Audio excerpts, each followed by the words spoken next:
A German politician was violently assaulted last week by right-wing extremists while putting up campaign posters. It is the latest in a spate of attacks on politicians across the country. Deutsche Welle correspondent Emily Leshner joins us now from Berlin. Emily, hi there. What do you know about the victim and this attack? Hi, thanks for having me.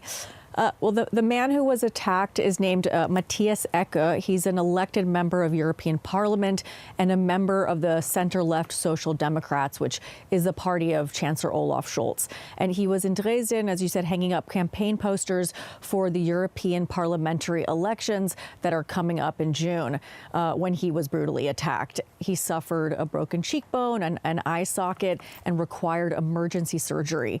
And we now know that there were 4 attackers between the ages of 17 and 18, and one of them is said to have ties to right-wing ideology.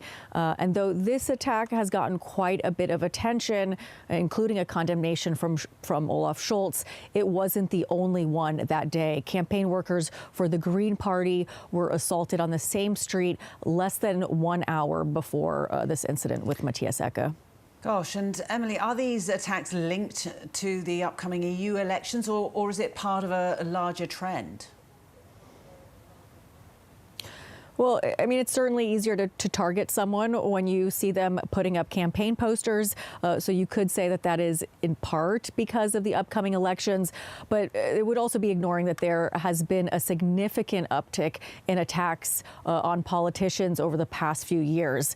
There has certainly been a rise. The German government put out a report that shows that last year there were around twice as many physical and verbal threats on political representatives as there were in 2019. That's nearly 2,800 reported incidents. And the attacks have been primarily directed at members of the Social Democrats and the Green Party. Just to give you some examples, the deputy mayor of Essen, a city in Western Germany, was assaulted just one day before this incident with Matthias Ecke and the Green Party workers. The home of a Social Democrats politician was set on fire after he organized a demonstration against right-wing extremism. And then just barely a week ago, demonstrators attacked the car that was carrying the vice president of German parliament, and she was unable to get to a campaign event. And unfortunately, there are a lot more. The list goes on. What impact do you think this is having on the political atmosphere across Europe? Well, it's certainly alarming for politicians, especially perhaps for some of the local level officials that don't have the type of security that someone is provided when they're at the federal level. That's precisely why the heads of the 16 internal German states, as well as the federal interior minister, held a special meeting yesterday.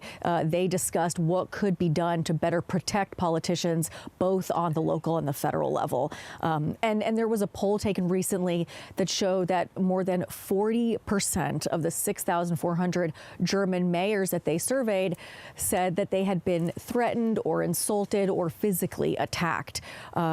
So, yeah, it's certainly very, very scary for politicians. But I think what's important to focus on is perhaps not the chilling effect this trend might have on someone who's interested in becoming politically involved, whether it's running for office or helping distribute campaign material, but what this trend reflects about our current political and social landscape, and that there's an undeniable deepening polarization between people with different beliefs, different ideologies, and it's giving rise to some extreme violence.